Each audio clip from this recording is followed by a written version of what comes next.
찬송가 321장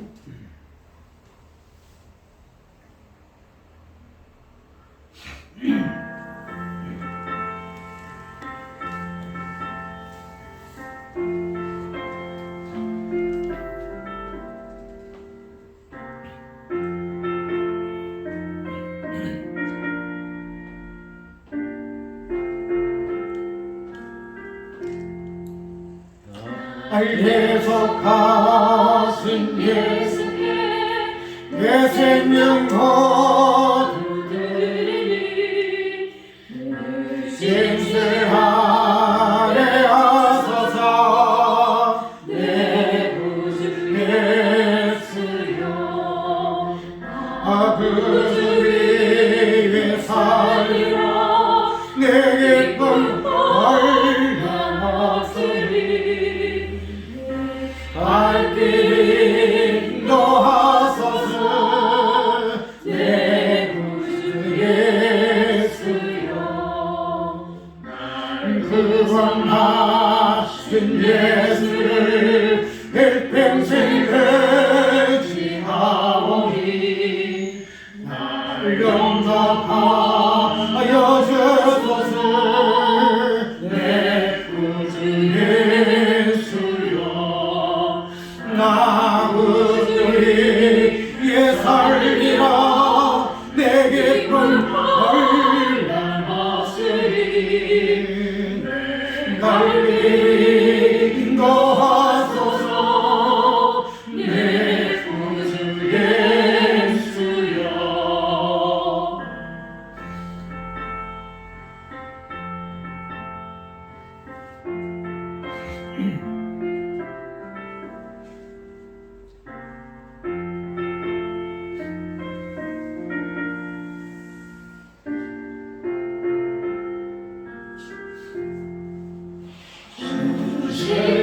십자가에 달리사 알가유한 내 몸과 마음을 그리게 가슴에 하소서 구주 위에 살리라 내 기쁨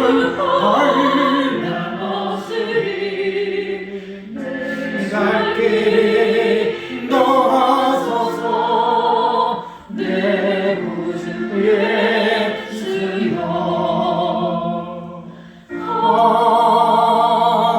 아멘. 역대상을 우리가 저번에 야베스의 기도를 통해서 6장을 한번 살펴보았는데 그 야베스 기도의 설교는 우연히 목사님이 어떤 설교를 듣고 그 부분을 한 부분이고 그렇게 함으로 인해서 야베스의 기도를 하나님께서 어떻게 기도가 성취가 되어졌는가 하는 부분, 특별히 야베스의 어떤 기도의 그 내용은 그 예수님의 기도를 통해서 성취가 되어졌다 그렇게 이야기를 했지요. 어떤 기도의 형태를 띠고 있음을 해서 그 기도가 단순하게 야베스의 기도 이때상은 상하의 이 부분은 근본적으로 무엇을 호름을 하고 있는가 하면 바벨론 포로되어 난 후에 이제 마지막으로 귀환해서 예루살렘 성전을 짓는 것을 목적으로 하고 있는 그런 겁니다. 그래서 우리가 에스라스의 시도 보게 되면 어찌하여 너희들이 하나님의 집을 짓는 것이 아직도 때가 이르지 아니하였다고 하느냐. 에스라스는 그 포로 선지자의 첫 번째의 선지자거든요. 그래서 그 성전에 짓는 것에 대해서 하나님께서 어떻게 특별히 역대기에 그러한 이름들을 통해서 하나님께서 어떻게 그 성전을 지으시기를 소망하시고 특별히 야베스의 기도에서는 그러한 성전을 짓는 것에서의 그 기도의 형태로 표현하고 있음을 이야기했지요. 기도라는 것은 우리가 생활에서 이렇게 우리의 소원이라든지 이런 부분을 기도하는 것이 기도가 아니라 그랬지요. 그거는 피상적인 기도고 주기도문의 기도에서 기도의 본질이 나오고 그 다음에 우리가 이 야베스 기도에서는 기도라는 그 의미가 성전이라는 내용에 함축이 되어져서 그 성전을 어떻게 건축할 것인가 이 부분이 그때 당시에 이스라엘 백성들의 소망이고 하나님이 그들을 통해서 이루고자 하시는 언약이기 때문에 그런 관점에서 야베스 기도를 보았죠. 그렇기 때문에 마지막에 이 기도가 예수님의 그 겟세마네 기도에서 어떻게 십자가 부활로 통하여 이 성전을 하라 내가 4일 만에 다시 짓겠다 하는 기도의 그 내용 성취가 됐는가 하는 부분으로 우리가 보아야 할 것이고 단순히 기도의 내용이 우리 일반적인 기도의 내용이 잘못돼가지고 그런 잘못된 관점에서 기도의 내용을 다루어서 기도의 어떤 의미를 빼고 부분을 이야기하면 안 됩니다. 그리고 우리가 우리에게 주시는 모든 은혜의 개념들은 십자가 그 부활을 다양한 그 내용들로 우리가 해석해내고 적용한다고 내가 이야기를 했지요. 태양이 프리즘을 통과하게 되면은 7가지 색깔이 나오죠. 그 마찬가지로 십자가 부활이라는 그 모든 예수님의 그 사역은 우리에게 주어진 은혜의 그 보편성을 하나로 단일하게 이렇게 묶은 것이 십자가와 부활이라는 개념이고 그래서 그 중에 기도도 또 그 중에 구원도 그 십자가와 부활이라는 그 본질을 결코 벗어날 수 없다는 거죠. 그래서 기도를 하는 것이니까 이런 기도가 잘못되었으니 야베스 기도가 아니다. 야베스 기도는 우리가 알고 우리가 기도하는 그런 관점에서 기도의 내용이 아니다 해서 기도의 내용을 배제해서는 안 된다는 거죠. 예수님의 기도가 야베스 기도의 어떤 부분을 성취하는 부분으로 우리가 보여주고 있기 때문에 그렇게 보아야 한다는 거예요.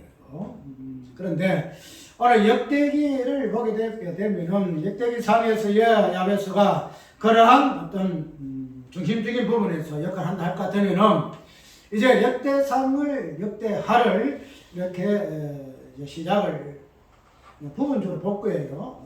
부분적으로 볼 것인데 오늘 역대상을 시작을 이제 합니다.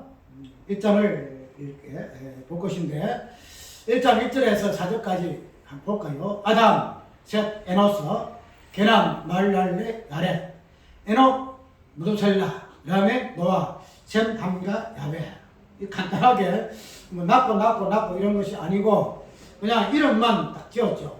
아담, 셋, 에노스, 셈, 함, 야베, 노아 이렇게 해서 간단하게 이름만 이렇게 기록해 놓은 것을 보게 되면은 이렇게 역대기를 시작하면서의 족보의 이름을 어떤 의미가 있는가 부분을 조금 보여주는 간단 명료한 부분이라고 보게 됩니다. 여기대로 이제 이러한 족보를 시작하는 있어서 출발점을 어디로부터 출발하고 있죠? 아담으로부터 출발을 한다는 거죠. 아담, 그 다음에 아담의 아들이 또 누구죠? 아담의? 가인, 첫 번째 아들이 가인이잖아요. 근데 가인은 제껴놓고 셋, 에노스, 게나 이렇게 해놓고 그래서 어떤 그 이름 전체 나열하는 것이 아니고 이러한 이름들을 가지고 있는 특징들을 거론함으로 인해서 역대의 기자가 무엇을 이야기하고자 하는 바 하는 부분을 드러낸다고 보면 됩니다. 아까 이야기대로 역대기는 이름들을 통해서 하나님께서 그 이름의 그 존재들을 인하여서 성취될 하나님의 그 성전 그 부분들이 역대상하의 기록의 목적이라 이렇게 이야기를 했지요. 그렇기 때문에 이러한 이름들의 어떤 족보의 어떤 부분들이 결국에 가서는 예수 그리스도의 그 족보에서 이 부분들이 정확한 실체가 드러나게 되어지고, 그러한 족보의 어떤 실체가 되는 예수 그리스도를 통해서 하나님께서 아담에서 아브라함에까지 약속하셨던 그 언약의 복이 무엇인가 하는 부분을 우리에게 보여준다라고 이해를 하면 됩니다. 아까 이야기대로 우리는 이 아담 역대기를 통해서 꼭 명심해야 할 부분은 뭔가 하면, 역대기는 성전 건축을 통한 하나님의 통치 건세, 우리가 이 앞에 있는 열왕기겠죠. 열왕기 상하에서 이 부분은 이름 대신에 그 왕들의 어떤 사적, 그래서 열왕이거든요.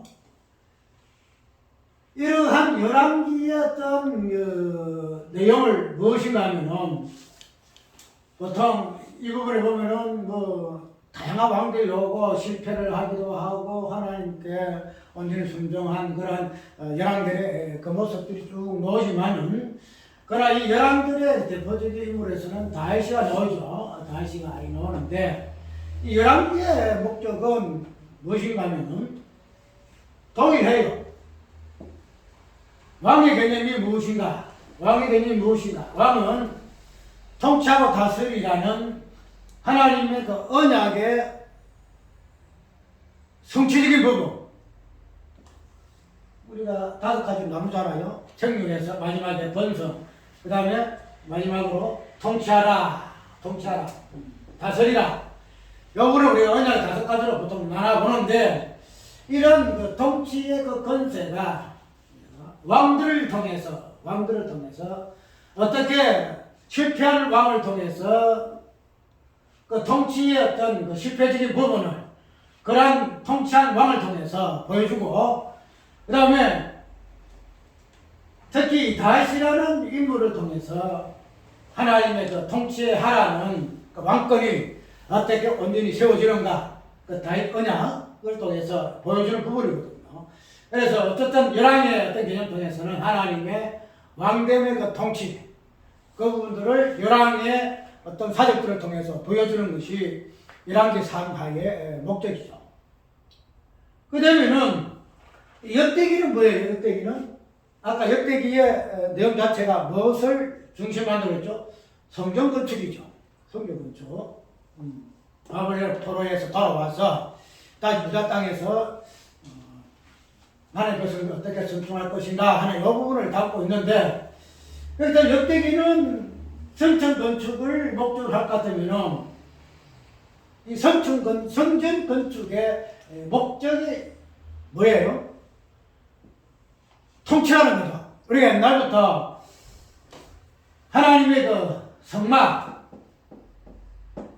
성소, 그 다음에 성전, 이렇게 성전이 하나하나 다양하게 지어졌잖아요. 성막에서, 성소에서 성전으로 쭉 나가잖아요. 그래서 구약에 나타나는 이 성막이라는 성소라는 성전의 이 개념은 하나님이 함께 하십니다.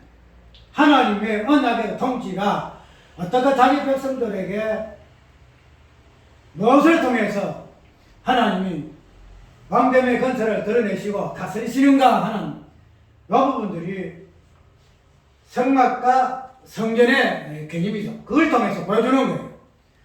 그 다음에는 열왕기는 왕의 개념을 통해서 통치의 개념, 왕의 건설, 통치, 다스림의 건설을 보여주고, 역대기에서는 성전 건축이라는 이 개념을 통해서 하나님의 그 통치가 어떻게 성전 건축을 통해서 완성이 되어지는가 하는 부분이 보여준다는 거죠. 그러면은 우리가 알잖아요.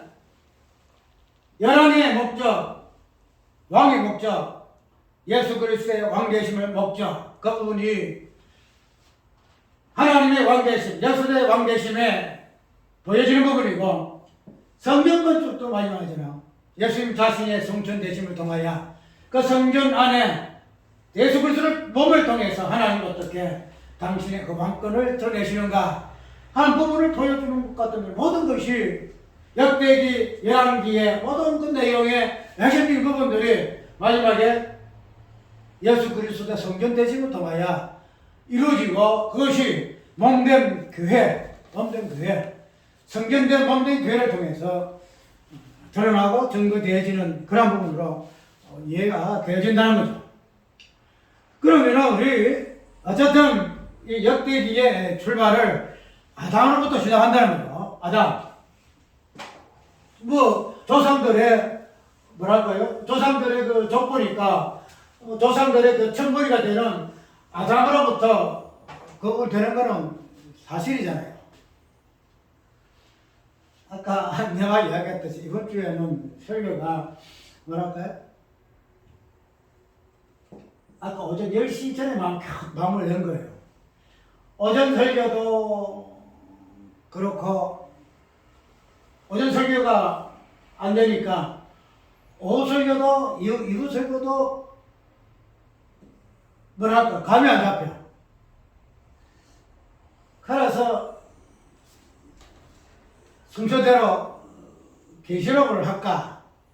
계시록은 이제 우리가 그제 뒤에 수요일 날에 이제 하면 좋겠다 이렇게 그걸 해놨는데 오전 설교가 준비가 안 되니까 오후 설교도 준비가 안 되는 거야. 준비가 안 돼서 그냥 성경 본문 읽고 이렇게 그거 할까? 이렇게 생각을 했는데 역시 조금 넘어가니까 역대상을 하려고 그랬거든요. 이도상 하려고 하는데 나는 보통 다른 사람 설교 잘 안 봐요. 설교를 잘 보지도 않고 듣지도 잘 안 해요. 그런데 하도 답답해서 내가 역대기 상의 설교를 다른 사람 설교를 한번 들여다봤어요. 들여다보니까 제목이 조상이라 그래가지고 1장 1절에서 4절까지의 이 부분을 다뤘어요. 다뤘는데 이 부분에서 내용을 이제 시간이 없으니 다 보지는 못하, 다 듣지는 못하죠. 다 듣지 못하지만은 출발점이 역대기의 출발점들이 어떤 성경 건축으로 시작되어지는데 이 성경 건축의 그 의미가 마지막에 건축을 통한 하나님의 그 언약이 어떠한 부분이기 때문에 이 성전을 건축하는 것으로 역대기는 이야기를 하고 있을까? 이 부분을 보는데 이 부분에서 아까 아담으로부터 이야기를 한다는 거죠. 그러면은 아담이라는 이 족보의 그 이름의 어떤 의미에서 역대기에서의 성전 건축의 그 의미의 그 본질적인 부분들을 유추할 수 있다는 거야. 그렇게 되면은 설교가 이어나기가 그렇게 어렵지 않아요. 왜 어렵지 않냐는가 하면은 우리가 단순하게 그냥 이름이 나열되어 있으니까 이름이 무슨 의미가 있느냐 그렇게 볼 수 있겠지만 그러나 그런 이름에 의미하는 그 부분들이 성경에는 다양하게 설명되어 있잖아요. 아담의 이름이란 그 이름이 무엇인가? 셋이라는 이름이 그 의미가 무엇인가? 야베스라는 이름이 그 의미가 무엇인가? 다양하죠. 마지막 예수라는 의미의 이름이 무엇인가 하는 이름이 많이 나오잖아요. 그러면은 이름을 기록한 그 족보의 어떤 흐름은 이름 속에 있는 그 의미가 흐름이 되고 내용이 될 수 있다 이 말이죠. 그래 역대기의 어떤 전체적인 개념이 성경 건축이게 되면은 그 역대기의 족보의 이름이 시작이 아담에서 쭉 나오잖아요.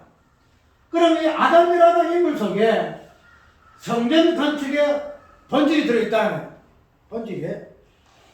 우리가 여분에서 아까 창세기 5장 1절에서 쭉 5장에 쭉 보게 되면은 뭐가 나와요? 하나님이 아담을 지으시고 노하시고 뭐하시고 이런 부분들이 쭉 5장에 기록이 되어 있어요. 처음에 뭐 1장 4장까지는 하나님이 아담을 어떻게 했던 뭐 어떻게 이러지만은 그냥 5장에서부터 하나님 아담을 지으시고 그 부분 쭉 설명을 해놔요.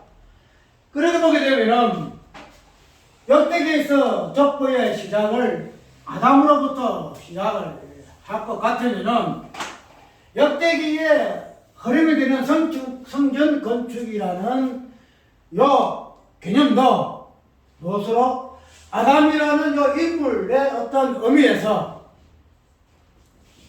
찾아야 된다는 거야. 왜?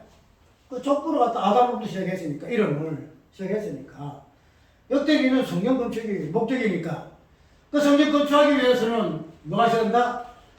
족보가 있어야 되는데 그 족보에 첫 번째 아담이 있어야 된다. 아담이 있어야 된다는 거야. 그러면은 아담이라는 요 존재가 성경에서 말하고 있는 창세기 5장에 있는 이 아담에 대한 내용이 뭐가 되어야 한다? 성전 건축의 의미가 무엇인가? 이 부분들이 보여져야 하는 내용이 되어져야 한다. 그런 부분에서 주께서 의미를 부여하더라고. 응? 내가 이렇게 할까 저렇게 할까 헤매고 있으니까 마지막에 그 내가 하나님 좀 주려면 빨리 좀 주시지. 응? 빨리 좀 주시면 내가 묵상도 좀 하고 말이지 좀 이래할 것인데 지금 뭐 가방 가지고 교회 가야 될 판에 말이지 지금 이렇게 합니까? 응? 그래서 참 하나님 애타게 하시더라고. 근데 이러한 역대기의 어떤 다른 목사님의 그 설교 부분이 약간 힌트가 되어가지고 그 부분들을 이제 아담으로부터 그 다음 가게 되면 내가 이 목사님의 설교를 한번 들어가 볼 거예요. 과연 어떻게 해석해지고 있는가 볼 것인데 일단은 오늘 이 부분을 설교할 때에 역대기의 어떤 본질적인 부분과 그 족보의 시작이 되는 아담이라는 창세기 5장의 그 내용과 어떻게 성전 건축이라는 그 개념과 즉 하나님의 그 왕권의 건세가 성전을 통해서 나타내고도 하시는 그 왕권의 건세가 아담이라는 창세기 5장의 그 어떠함에서부터 설명되어지고 있는가 하는 부분을 볼 거예요. 자, 우리가 창세기 5장을 한번 볼까요? 창세기 5장을 보게 되면은 하나님이 아담이라는 사람을 지으시고 그에게 이렇게 하셨다라는 그 내용이 기록되어 있는데 한번 읽을게요. 그 성경에 어떻게 기록되어 있는지 몰라도 아담 자손의 계보가 이러하니라 하나님이 사람을 창조하실 때에 하나님의 형상대로 지으시되 하나님 사람 아담을 창조하실 때 하나님께서 그 아담을 어떻게 이야기하고 하나님의 형상대로 지으시되 그 다음에 남자와 여자로 창조하셨고 그들이 창조되는데 하나님 그들에게 보고 주시고 그들의 이름을 사람이라 이끌었었더라. 이렇게 기록이 되어지고 있죠. 우리가 여기에서 단순하게 하나님이 아담을 창조하시고 그 다음에 하나님께서 그들에게 이렇게 하셨다는 이 부분을 대략 설명하고 있으나 그러나 이 아담이라는 인물 자체는 족보에 지금 말해서 우리 조상의 척벌이에 이름 된다 이 말이죠. 그러면 하나님이 아담을 지으시고 그 계보를 통해서 쭉 보면 아담의 계보잖아요. 이게 아담의 계보거든요. 그 다음에 보면은 아담이 셋을 낳고 그 다음 셋을 입어서 에노스를 낳고 쭉 나와가지고 아담에서 계보가 나오는데 이런 아담을 지으시고 하나님께서 이렇게 하셨다라는 이러한 말씀에 있어서 아담을 지으신 목적 그 부분들이 설명되어지고 있다는 거예요. 그 다음에 단순하게 하나님 아담을 지었으니 그걸 갖다가 하나님께서 당신의 형상으로 지었었다. 남자와 여자를 창조하셨다. 그들을 사람이라 이름했다. 여러분은 보지 말고 이 아담이라는 존재는 역대기에서 족보의 첫 번째 천벌을 장식한 인물이다. 시작이 됩니다. 시작. 그 성전이 시작이다. 성전 시작. 그러면 아담의 이 내용이, 장세기 5장의 이 내용이 우리가 단순하게 그런 식으로만 이야기하지 말고 아까 이야기대로 성전의 건축의 그 의미가, 성전은 무엇으로부터 성전, 어떠한 개념으로부터 성전이 이루어지는가, 건축이 되어지는가 하는 부분으로 보아야 한다는, 단순히 성전이 건축된다 이렇게 보지 말고 성전 건축은 이렇게 해서 성전이 건축되는 거야. 이런 부분에서 아담의 그 내용을, 창세기 5장을 우리가 한번 살펴보아야 한다는 거죠. 그래서 이런 부분에서 첫 번째로 아담을 어떻게 설명하고 있어요? 첫 번째는 어떻게? 하나님의 형상으로 이야기하죠. 하나님의 형상으로.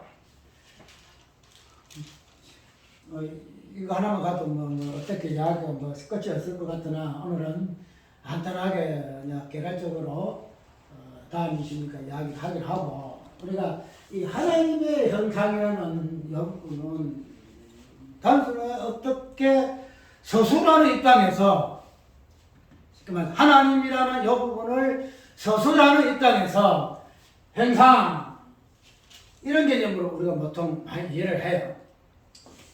왜냐하면 사람을 갖다 하나님을 할 수가 없잖아.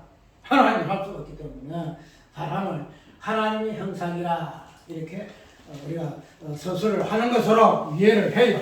그래서 아담은 하나님의 형상으로 창조함 받았고 이렇게 이야기하고, 끝에 근본적으로는 예수 그리스도는 하나님의 형상이요 골로새서에 이렇게 이야기를 하고 있는데, 그런데 이 하나님의 이 형상이라는 이 부분들이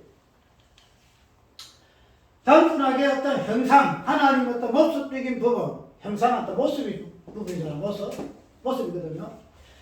어떤 인격적인 실존적인 부분에서 모습으로 생각해서 형상을 이해를 많이 해요.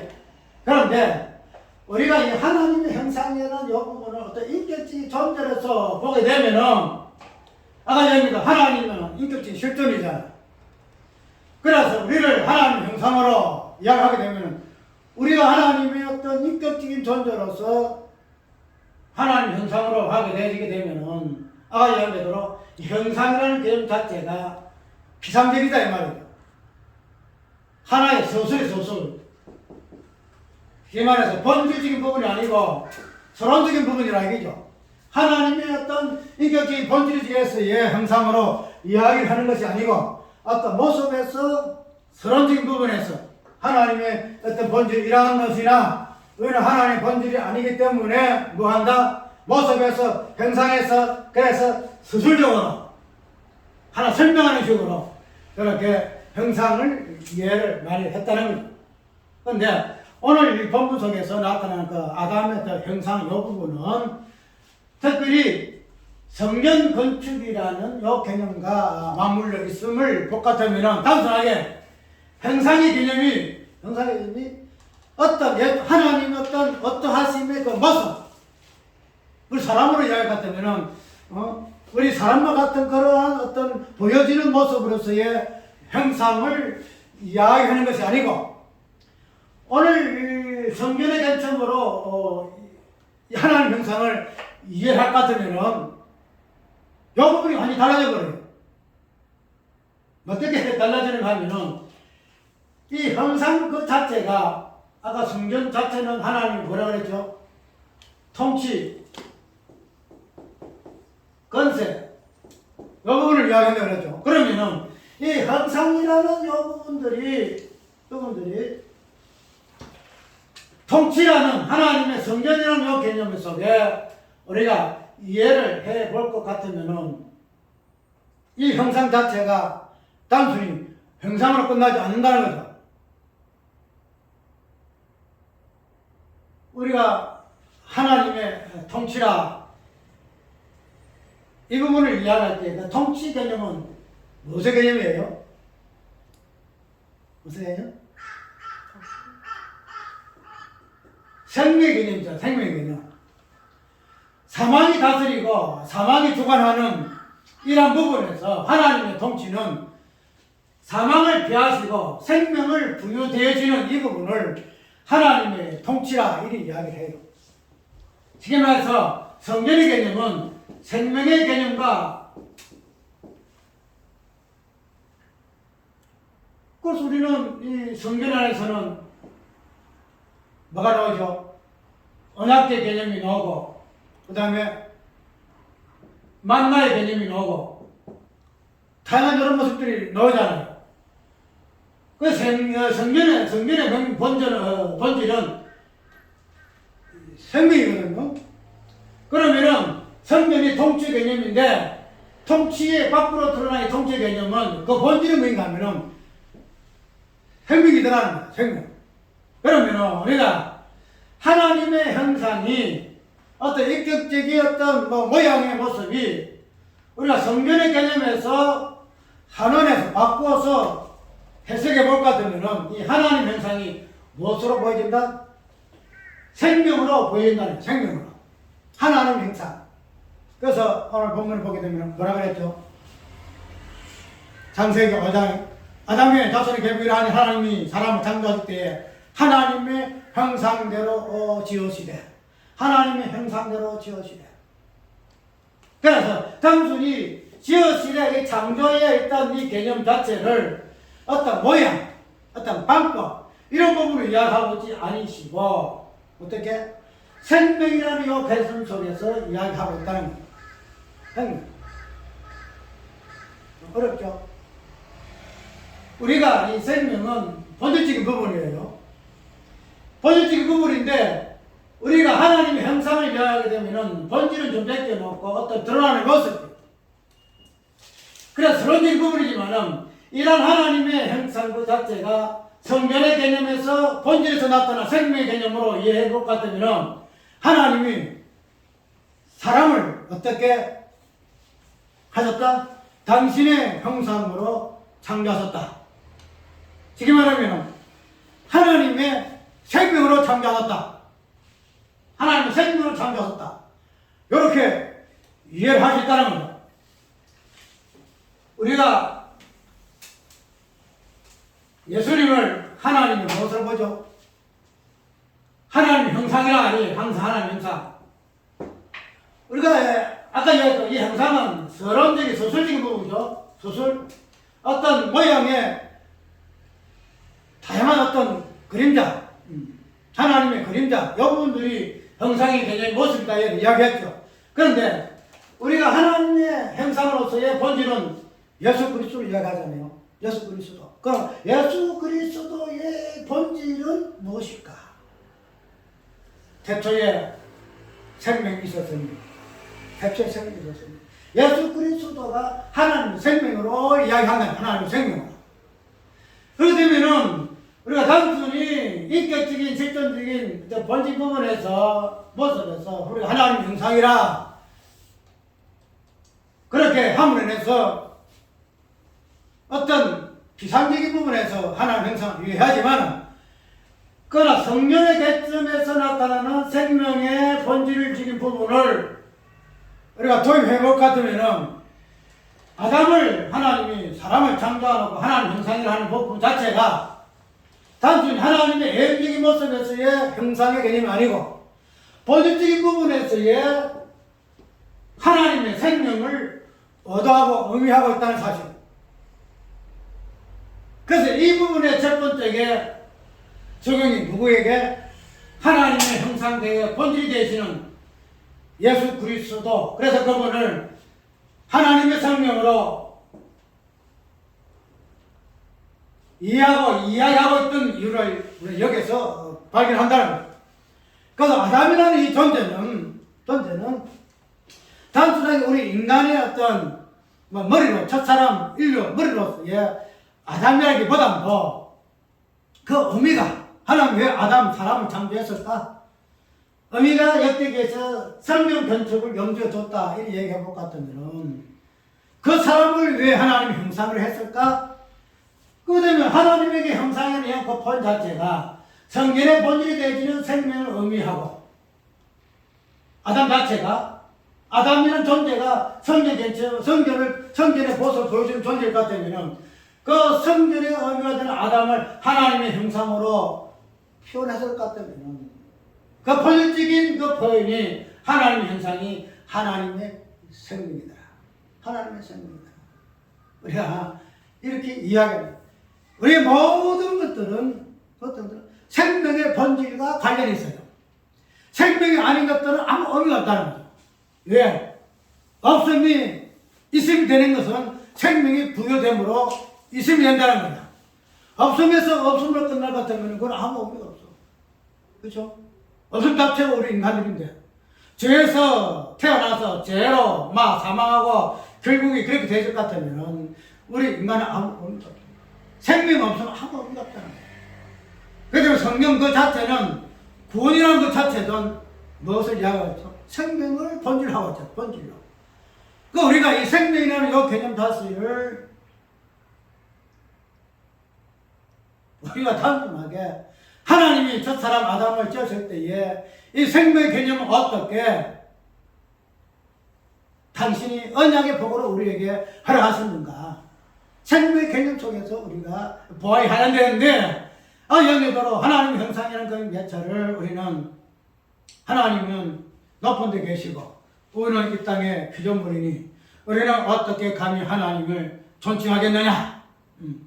하나님의 그 거룩하심에 어떻게 우리가 함부로 산 위에 올라오지 마라. 내가 거룩하니 산 위에 올라오면은 죽으리라. 모세에 명하셨던 그대로 그렇게 거룩하신 하나님의 어떠함을 우리가 감히 어떻게 범접하겠느냐? 이렇게 생각해가지고 하나님의 어떠하심에 대해서는 우리가 감히 우리 한국 사람도 거기 더 심해요. 그래서 양반도 보면은 뭐라 해요? 양반은 비와도 걷지 뛰지도 아니하고 점점 뛰면서 그냥 근데 이 표현이 과연 타당할지 모르지만은 예수님이 제자들과 유대인들과 토론하기 전에 하나님의 말씀을 받은 자를 뭐라 한다? 혹시 우리 정교사 기억나요? 하나님의 말씀을 받은 자를 무엇이라 한다? 신이라 한다. 그 기억 안 나요? 그죠? 하물며 하나님 말씀을 받은 자도 신이라 했거늘 하물며 하나님의 아들은 이 토한 거죠. 사실은 못하겠어요. 우리가 이런 부분을 보게 되지면은 그래도 우리가 신이냐? 그런데 우리가 깊이 생각할 부분은 이 삼위일체가 이 부분이요. 단국가 신학적인 관점에서 신론에서 붙이는데 이 삼위일체론의 어떤 논리적인 부분은 불확실해요. 어떻게 삼위일체가 되냐? 그거는 무엇이 하나다. 끼워 맞추기 아니냐 이런 이야기를 하는데. 그러나 논리적인 부분에서는 참으로 나는 해요. 나는 하지만 우리가 본질적인 의미적인 부분에서 보게 되지만 삼위일체는 나누어줌이거든요. 나누어줌이고. 그래서 예수님도 17장에 요한 17장에 하나 되게 해달라 기도하신 이유도 그런 부분이고. 그래서 이 삼위일체의 삼위가 일체가 되는 이 부분은 구속사에서도 그것이 그대로 적용이 돼요. 그런 형태를 띄어요. 무슨 말이냐면은 삼위일체는 실론만 되는 것이 그게 아니다는 거예요. 삼위일체의 어떤 관계성, 이 부분은 우리 구원사적에 그대로 그분이 그냥 이 조밀조밀하게 이렇게 끼워 맞춰서 되어지는 것이 구원이에요. 그 되면은 우리는 이 하나님의 어떤 본질적인 부분에서 그 역격인 관점, 우리의 구원을 위해 역격인 관점에서, 그래서 일체와 본체의 관점에서 볼 것이 아니고 역격인 관점에서 우리의 어떠함을 봐야 한다는 거예요. 그 부분이 말씀을 받은 자도 하나님의 신이라 하였거늘 어찌하여 내가 하나님의 아들이 하는 걸 너희가 신성 모델을 하느냐?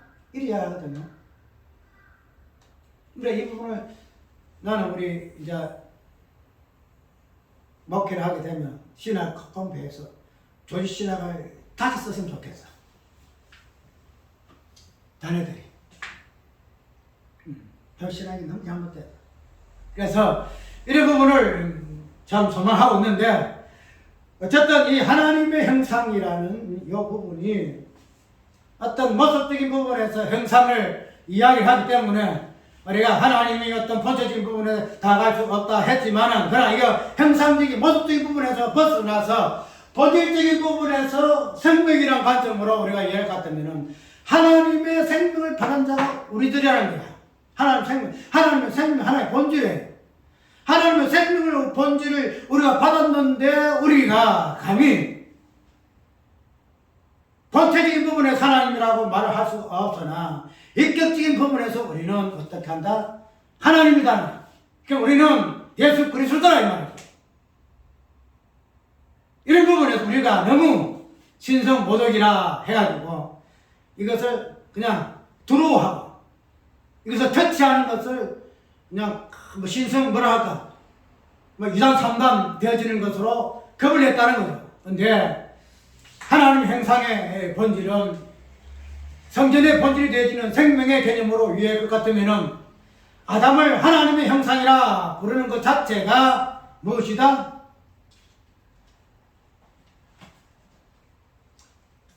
이제 우리 하나님의 형상으로서의 하나님이 사람을 아담 하나님의 형상으로 칭해했는가는 이 부분들이 충분히 이해되는 부분이에요. 그래서 하나님의 그 생명은 성전의 본질적인 부분이 전부 본질적인 부분에서 생명이 주어지고 그 부분이 중심이 되어지기 때문에 그런데 성전은 하나님의 통치의 건설을 드러내는 하나님이 만드신 하나님의 어떠하십니다. 이렇게 이해를 하면 된다는 거죠. 그렇게 되어지게 되면 이제 두 번째 하나님 형상에서 어떻게 볼까요? 두 번째는 남자와 여자로 나누었다는 거죠. 남자와 여자로. 우리가 사람이라는 것은 그냥 개별적인 사람이야. 남자가 사람이 아니고 여자가 사람이 아니에요. 사람이라는 것은 남자와 여자의 그 개체를 그 연합해서 사람이라고 하지 여자 따로 사람이라고 그러고 남자 따로 사람이라 안 해요. 사람이라는 것은 남자와 여자를 통칭하는 개념이 사람이에요. 그러면은 이 남자와 여자의 어떤 개념이 사람일 것 같으면 아까 이야기대로 하나님의 형상으로 사람은 하나님의 생명이 그랬죠. 그러면은 남자와 여자를 사람이라 이래 볼 것 같으면은 남자와 여자의 개념 속에서 뭐가 나와야 한다? 생명이 나와야 한다. 생명이. 우리가 이런 부분도 자연적인 원리에서도 남자와 여자가 하나 되기 때에 뭐가 나와요? 생명이 나오잖아. 생명이 나온다는 거죠. 남자와 여자가 딱 떨어지면은 생명이 안 나와요. 그런 부분에서 하나님께서 남자와 여자로 지으시고 남자와 여자로 지었었던 그 이유가 충분히 설명된다는 거예요. 우리는 이런 부분에서 남자와 여자의 어떤 상징적인 부분이 예수님의 모습에서 잘 보이잖아요. 우리가 성경에 결혼에 대해서 해놓은 성경 근수가 어디예요? 아가서죠. 아가서 보게 되면은 술람이 여인과 솔로몬의 여 부분들이 참 아름답게 표현되어 있잖아요. 내 신랑은 어떠한 자다. 내 신부는 어떠한 자다. 그냥 적나라하게 그냥 남녀의 관계 이 부분들을 아름답게 묘사를 하고 있잖아요. 단순히 어떤 솔로몬의 그 관계, 남녀 관계 그런 부분 아니잖아요. 남자와 여자의 관계가 이 아하스에서 어떠한 의미로 보여지는가? 이 부분은 예수 그리스도를 남자고 우리는 여자잖아요. 이 부분들이 설명되어지고 예포되어지는 부분으로서 아가서 됐잖아요. 뭐 아가서뿐만 아니라 다 성경 다 그렇잖아요. 그렇기 때문에 이 남자와 여자 개념은 마지막에 예수 그리스도로 완성이 될 그 남자와 여자, 그 몸된 교회로 성취될 그런 관계성을 보여주고, 그런 부분이 결론적으로는 하나님의 형상이 되어지는 무엇이다? 생명을 보여주는 것이고, 이 생명에 어디에서 아까 무엇으로? 성전의 개념으로, 통치의 개념으로 드러나게 되어졌다는 것은 우리가 두말할 필요도 없겠죠. 세 번째로 봅시다. 이것을 읽습니다.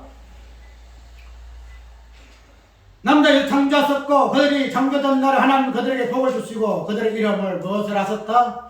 사람이라 이끌었었더라. 사람을 이끌었더라. 여기에서 이제 인정한 남자와 여자, 아담과 하와의 그 이름이 부여되는데, 그 부여된 이름이 어떤 개별적인 이름이 아니잖아요. 처음에 우리는 아담을 아담이라 불렀고, 그 다음에는 하와를 하와라 불렀어요. 그런데 하나님께서는 이 이름 어떻게 이야기하고 있죠? 사람이라 이 이야기합니다. 사람이라. 우리 사람이라는 것은 어떤 개인적인 이름이 아니잖아요. 다 사람이잖아. 남자는 이 사람, 저 사람, 다 사람이 하잖아요. 그런데 이런 사람이라는 그 이름에 보편성을 떼요. 다 보편성이죠. 뭐 특수적인 것이 아니잖아요. 어떤 지명을 특수하게 지시해가지고 누구 이름을 개별적으로 부르는 것이 아니고 보편적으로 통합 통칭해서 이름이 뭐다? 사람이라는 거예요. 아담과 하와 이름 사람이다. 사람인데, 이런 사람이라는 이 부분은 아까 이야기대로 아담과 하와를 통칭해서 부르는 것이 사람이라는 이름이거든요. 사람의 이름인데, 이 이름이라는 이 부분이 성경에서는 절대적인 의미를 가지고 있잖아요. 우리가 지금 이름이 어떤 부분을 이야기하는 것을 이야기했죠. 우리가 이름이라는 것은 그 본 출발은 하나님의 이름이 있음에서부터 출발되어 있잖아요. 그 되면은 그런 하나님의 그 이름에 있음의 그 본적인 그 부분이 이제 아담과 하와에게 보편적으로 주어져요. 너는 사람이라 하라. 그런데 이 사람이라는 그 이름은 어떻게 구별이 되는가 하면, 어떻게 구별이 돼요? 우리가 아담과 하와를 사람이라 그러지만은, 그 다음에 다른 존재를 사람이라 그래요. 다른 존재를. 지금 하는 땅에 있는 물고기를 사람이라 그래요. 아니잖아. 들에 지나는 양이나 염소나, 아니면 고양이나, 아니면 다른 존재, 다른 사물, 이런 것을 사람을 하고 있지 않아요. 사람이라는 이름 하지 않습니다. 그들은 그들대로의 이름이 있어요. 그런데 아담과 하와가 사람이라 이렇게 불러진 이 부분은 그들과 구별된 존재로, 지금에서 남자와 여자라는 생명을 잉태하는 관계로서 어떤 부분을 예표를 하고 있는가 하면, 아까 이야기했던 남자와 여자는 예수 그리스도 우리를 대표한다 이렇게 이야기했는데, 그런 자들에게 사람이라 다른 존재와 구별되게 이름이 붙여진 이 부분은 구별된 존재로서 특별히 지시 대명사로 특별하게 특수 대명사로 너는 이름이 누구다 하는 그 이름이 드러나기 전에, 지시되기 전에 보편적인 이름으로 주어진 그 이름이 사람이라 이 말이에요. 그러면 이 사람이라는 이 부분은 성경이라는 모든 것들은 구약은 예표적인 부분을 띄고 있기 때문에 하나님의 그 이름의 본질적인 부분이 예표적인 부분으로서 구약에 소개되었다 할 것 같으면은, 그런 소개된 예표적인 이름의 그 사람이라는 이름의 그 보편적인 이름이 이제는 어떻게 돼요? 전에는 아담과 하와가 어떻든 개별적인 존재로서, 그죠? 아담은 남자가 있었고 하와라는 존재가 있었죠. 그런데 그 부분을 서로 합해가지고 사람을 붙였는데, 그런데 이제 이 보편적인 사람이라는 인물이, 이름이 하나의 정확하게 어떤 무엇을 딱 집어서 너는 무엇이다 이렇게 이야기를 해요. 그 부분이 어디에서 보여지죠? 예수께서 이 땅에 태어나실 때에 그 이름을 예수라 하라, 그 이름을 사람이라 하라 이렇게 하지 아니하고 그 이름을 예수라 하라 이렇게 이야기를 해요. 아까 이야기한 보편적인 니도 사람이고 나도 사람이고 여러 사람이 사람이라는 이름을 갖고 있으나 그러나 이런 특수하게 지적해가지고 개인 명사로서 너는 누구라 하라 하는 이름이 주어지는 것은 어디에서부터 그것이 이루어졌다? 예수라 하라는 이 이름에서 성취가 되었다는 거다. 그 보편적인 다양한 많은 사람들의 그 이름이 하나로 종합을 해서 하나로 묶어서 남자와 여자가 하나로 묶어서 하나의 몸으로 하나의 인격적인 실체로 이름 되어진 분이 누구냐? 예수라는 이름을 가진 예수님이시다. 이렇게 이야기를 할 수 있다는 거예요. 그래서 아까 이야기대로 사람이라는 이 보편성의 그 이름이 우리는 구약시대에서는 성전의 내용이에요. 성전의 내용. 그래서 구약에 마지막에 보게 되면은 전체가 이스라엘 백성들이잖아요. 이스라엘 백성들이 민족 역사예요. 민족 역사. 구약이 민족 역사거든요. 다양한 민족들의 아브라함부터 해가지고 보면 역대에 보게 되면은 다양한 이름이 나오잖아요. 그런 사람들의 이름의 그 보편성의 역사예요. 그런데 신약에 와서는 이게 하나도 없어져 버려. 다 없어져 버려.